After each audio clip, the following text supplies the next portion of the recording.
Tu as sans doute remarqué qu'après avoir fait beaucoup parler d'eux, les capteurs de glucose ont peu à peu disparu du paysage sportif, notamment avec l'arrêt définitif de Super Sapiens.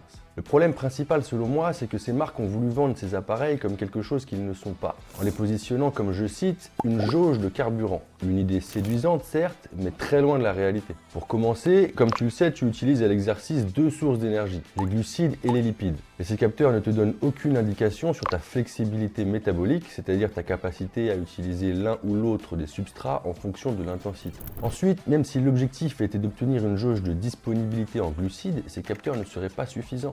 Tu n'as environ que 4 grammes de glucose dans le sang, l'équivalent d'une cuillère à café de sucre. Alors que si tu es bien entraîné, tu peux sans doute stocker plus de 400 grammes de glucides dans tes muscles sous forme de glycogène. Si on ajoute à ça ton glycogène hépatique, les glucides stockés dans ton foie, tu comprends bien que ta glycémie ne représente qu'une toute petite partie de l'équation. Tu pourrais très bien avoir une glycémie élevée et de faibles stocks de glycogène.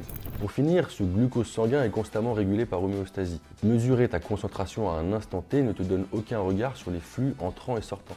Tu ne connais ni l'apport, provenant de tes intestins ou du déstockage de glycogène hépatique par exemple, ni la demande, autrement dit l'utilisation au niveau de tes muscles ou autres organes. Donc finalement, cette mesure ne représente qu'un tout petit fragment d'un système bien plus complexe. Dommage donc d'avoir orienté son argument marketing principal sur une promesse qui ne tient pas. N'hésite pas à t'abonner pour plus de contenu sur l'entraînement.